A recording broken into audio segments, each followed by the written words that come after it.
Right, the next one I'm going to do is this a question?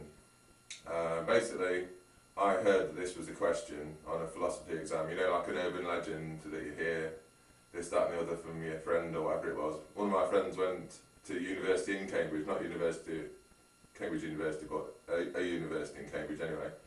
And he said that his friend was doing philosophy at Cambridge University, official Cambridge, and he was doing philosophy in his final exam and he got a question that just said, "Is this a question?" And that's all it said. And he had to interpret it. I mean, if you know much about philosophy, I suppose, or a little bit about philosophy even, you know that a lot of things are open to your personal interpretation of the words and what they might mean, you see. There's no right or wrong answer in a sense.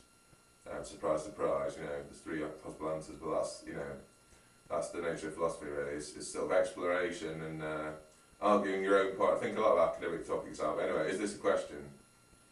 Apparently the only accepted answer by the person, whoever it was at Cambridge that was marking this essay was, the question is this a question?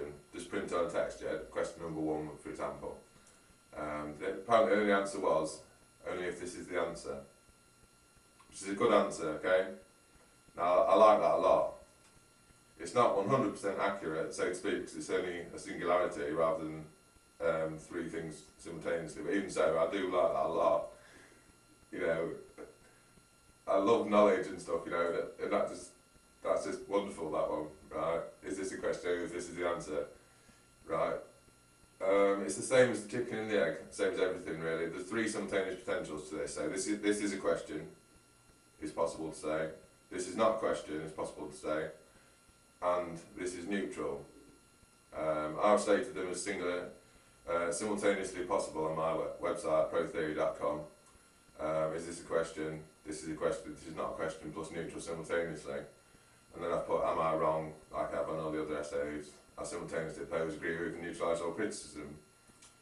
It's just the paradoxical nature of the universe, I suppose, and that's the answer to the, is this a question?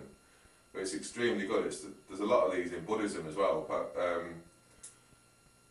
They're called like koans, you see. Like the sound of one hand clapping, I did put until I saw The Simpsons and Bart was doing this. Okay.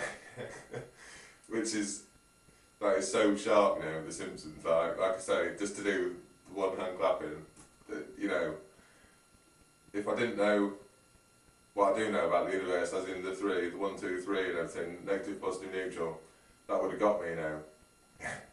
That one hand clapping on The Simpsons, that would have got me, and I would have been like, right, I'm giving up knowledge. That's it, you know, they've got me there.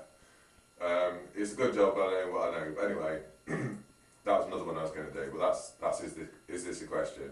This is a question. It's not a question plus neutral. You can't really prove one or the other singular, unchangingly so. Anyway, you can decide to prove one. That's fine. That's up to you.